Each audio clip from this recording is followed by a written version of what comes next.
Hello everyone. In this video, I want to speak to what I see unfolding now, specifically with respect to Saturn having passed the square to the nodes. This happened a few weeks ago, but I think it's important to speak to what this square to the nodes symbolizes having already passed the square. In the astrological community in general, there's a tendency to speak to a planet approaching an aspect, right? The build-up, the tension, the anticipation, and then we often forget about it after the aspect has completed. However, in actuality, it's really after an exact aspect, in particular an angular aspect, conjunction, square, opposition, where we see the most events, the most development. It's the most tangible time. It's a very easy thing to understand. When we're approaching a square, let's say, right, it's a turning point between, in this case, midway between the south node and the north node. We're approaching a point. We're approaching that midpoint. We're approaching that crisis point. There's a lot of psychic content, a lot of information, the building of tension. You get to that square point, you're meeting it. What happens after that square point is you're beginning to integrate the new awareness. And it's not necessarily clear what actions to take, what to do, how to actually do that. Characteristic of the square now having passed that exact midpoint is we're beginning to harvest more concrete, specific awareness relative to the dynamics that we're needing to integrate at this time. It's very charged, it's very powerful, it's very potent. We are not to just say, okay, the square happened, we're done. And this is where a lot of the growth really begins to happen. It's very rich. So let's tune into this. And I have a couple of examples of just world events that I feel very beautifully pertain to this.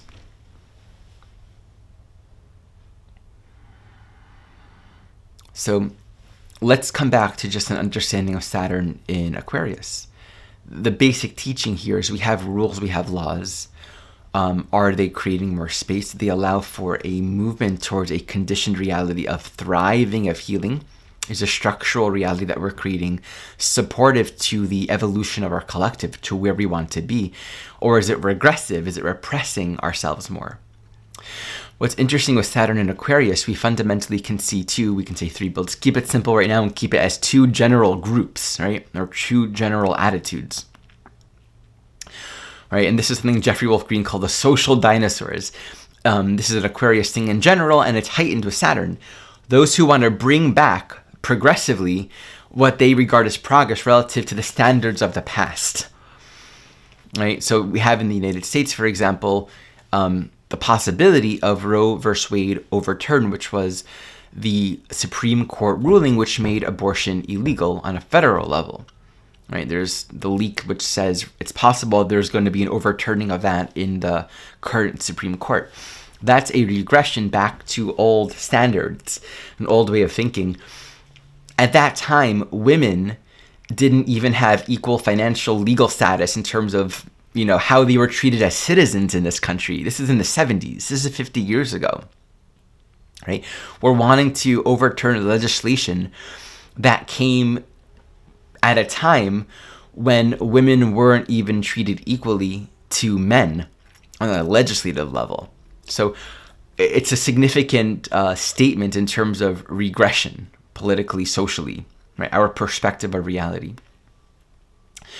This is one dynamic that can happen with Saturn and Aquarius. Now, the other, of course, is the progress, right? Like, let's actually think about what are we creating, what are we building, and how can we structure that for the sake of an evolving future for our future generation, Saturn and Aquarius. We're always going to see the interface between these two general groups. The third, more or less, is sort of an in-between or a process of making some changes but holding on to the past. The interface between sort of a doubling down on the past and the strong movement towards the future or a new, better way is almost promised. It's a part of what happens and what awakens, what unfolds within consciousness whenever there's a paradigm shift. And there's a Taoist teaching that I remember learning many years ago that before integration, the dualities always become very heightened, very strong. It's at those moments where it feels like hope is most lost or things feel most diseased. But really, if you think about it, the emergence of duality itself is almost necessary so that consciousness can clearly distinguish between truth and untruth. Right? We can't be progressive and have some sort of ambiguity where we're like healthy and unhealthy, truthful and untruthful, right? It's like where there are ambiguous elements that are still embedded within our own consciousness, we actually can't move forward in a sustainable way. On every level, social, political, social, relational, to really heal, to really create the new, anything that's inside that is holding us back from reality, from truth, needs to actually be seen. And in the process of that, it can feel very messy and confusing. Like, where is this going? What's happening right now? Personally or politically, we can feel like we're regressing. Right? Our health is regressing. Our healthy patterns and behaviors. Right? There's something that can feel very destabilizing as this duality makes itself known. And yet, this duality itself offers a clear opportunity for distinction, a clear opportunity to objectify our experience, right? To objectify the nature of what we're witnessing, to see our own minds more clearly, and to recognize more clearly the choice that we have. I got a little lisp thing. I have a sore in my tongue, so that's why I might be slurring a little bit. So to use this example of the, overturning of Roe versus Wade, there are many beautiful examples to draw upon. And I say beautiful because it's a metaphor for something that always emerges when these dualities I'm not trying to say this is a beautiful thing innately. It's actually a very traumatic thing for many, many people, right? There can be very traumatic consequences. So I'm not at all, but that's not the facet that I'm speaking to. That happens, but there's something that's also emerging in the larger long-term collective evolutionary scheme. What we see happening is more groups of people come together and say, okay, we're very clear about this, right? Before the actual possibility of the Supreme Court making, it's not making abortion illegal, it's eliminating the rule that says abortion is legal, meaning it leaves the state, it leaves all the states the freedom to decide. So states can make it illegal if they want, and Roe versus Wade eliminated that. A state couldn't make it illegal. That's my something like that, right? It gives the states the freedom, right? But with that actually happening, it's now no longer just in potential. If this actually happens, that instigates the element of light, right? The element of inclusivity, of kindness, of caring to become more actualized, right? It wasn't otherwise instigated. So we have, and we will have, if this happens, more groups of people, right? Organizations, jobs, communities that are going to come together and create new structural realities to counter the oppression. I already heard there are some organizations, I think Apple's one of them, that has offered something like any employee that needs an abortion, they'll pay for them to travel to a state that will legally provide that, for example. Things like that. There's always a creativity that emerges with respect to the light, with respect to kindness and inclusion and caring, that which is progressive and supportive to our health, to our well-being. That happens specifically in the context of these regressive elements. And we can say the higher function, again, I'm not trying to deny the traumatic elements, but take this as an analogy or a metaphor for what happens on every level of the fractal existence, right? Our personal health, our personal life, our social life, our relationships, right? The higher function, the higher purpose of these regressive elements, if we see it from a point of view of evolution, is to instigate the elements of light, to become more actualized and confident. Right? It brings forward the elements of truth within all of us that care, that are committed. And so when we move from that ambiguity where light and dark are kind of mixed together, it instigates clear calling, less ambiguity, more purpose within the light to actualize. And that's something for us to hold right now, to really pray with and hold within our hearts in all the developments happening in this world, everything going on right now, everything happening in our personal lives, where things aren't clear, where things feel dysfunctional, there's an opportunity here to really come back to what are the essential ethics that I, in the deepest way, believe in for what is most respectable, caring, supportive, and inclusive for all of us. So as Saturn is continuing to move through this next phase, note Saturn's getting really close to stationing retrograde. And as it does that, it's basically locking Saturn in to stay pretty close to the nodes for a while. And for several months, Saturn's going to be, 2, 3, 4, 5 degrees from the nodes, pretty much with an orb of squaring the nodes, almost for this entire year. So this is going to continue to be a time of Aquarius radicalization and coming into greater alignment in meeting the elements of fear, disunity, separation, and all the things that we do where it becomes, here's a funny thing to really notice. We create rules, Saturn, and the rules become gods in their own right. They become these rigid constructs that need to be protected and defended, and we forget that the rule's purpose is to protect and defend truth. Truth doesn't need protection and defense. We create rules for our minds to help guide us in our disciplining. When we don't need to discipline ourselves, we don't need rules anymore. They serve no purpose otherwise.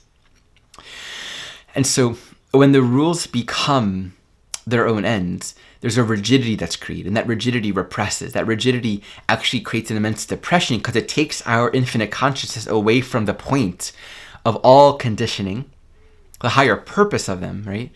And it moves it towards some sort of idea that life's about making sure you do things right or do things a certain way. And it just becomes a rigidity, and the softness of fluidity, the joy that is really at the essence of who we are, gets far, far away.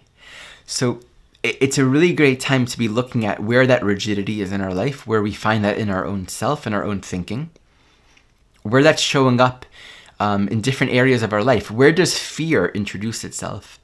The function of fear, again, in its highest purpose, is only to show us what we believe. There's a quote that I heard from A Course in Miracles from the text today. I forgot the exact quote, but it's so beautiful. The purpose of seeing is to show you what you want to see. Just think about what that means. The purpose of seeing is to reflect and reveal back to us what it is we want to see. And there's another quote that life itself is not a fact. What we see, what we perceive is not a fact, it's a mirror. To take that teaching in very deeply brings us back to what story of fear do we want to behold? Rather, can we see the fear that's emerging and to feel a fear that's arising through our perceptions and take it from the point of view of what it is I want to believe about this life? What is it that I care about? What are the deeper values that I want to live for? That I want to create. Once we can capture our own fear and recognize that's not God's will, right? It's not the truth. That's not our purpose.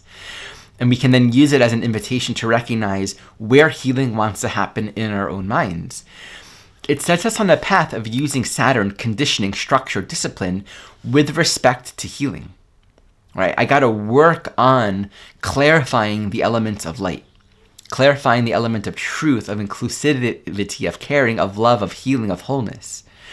And that's the practice of meeting those elements of fear within and seeing it all 100% of the time as an invitation, a redirection towards our own self-correction, our own healing. So this is a big piece that I see emerging. Of course, we're moving towards the next eclipse, which squares Saturn as well. So this is a very powerful time. We're halfway between the eclipses right now. So the next couple weeks are just powerful for this inner work. And, we haven't even gotten to Uranus moving to the North Node. And there's a lot of beautiful content. I actually had a recent interview, I'll post it in the links below, where I introduce Uranus moving towards the North Node. There's a lot of powerful, really strong, progressive, revolutionary activity happening right now. And it's only going to get more stronger as we move into the summer. But remember that this happens through distinction. I've often said, I've shared this several times in the Jewish tradition, the word kedusha, which means holiness. The root of the word kedusha is kadosh. Likadesh is also to distinguish. Like likadesh is to separate, to distinguish, to discern. And that's so beautiful because there's so many dimensions to this. In a sense, kedusha, holiness, is not illusion. Holiness is not confusion. Holiness is not darkness. Holiness is not death and fear and attack. Holiness is holiness. Holiness is truth. Holiness is reality. And that it shares the same root with the word lekadesh, to me, says two things. One, we have to, make the choice to orient our attention towards that.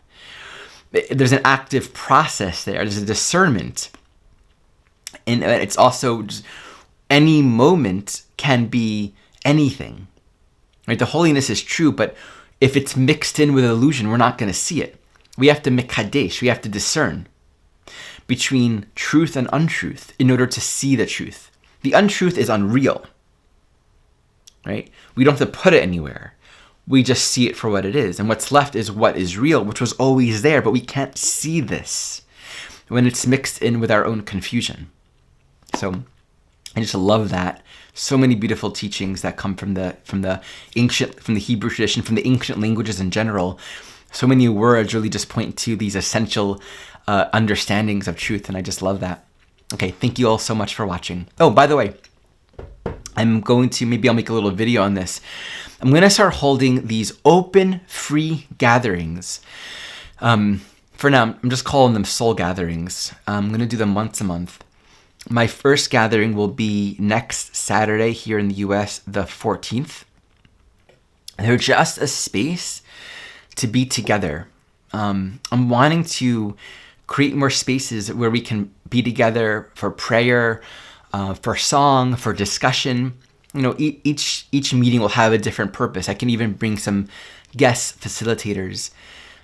It's not about me teaching as much as me holding a clear, loving, aligned space for truth, for healing, for togetherness, facilitating that. And I want to do more things like that without needing to teach astrology as an excuse for us to come together.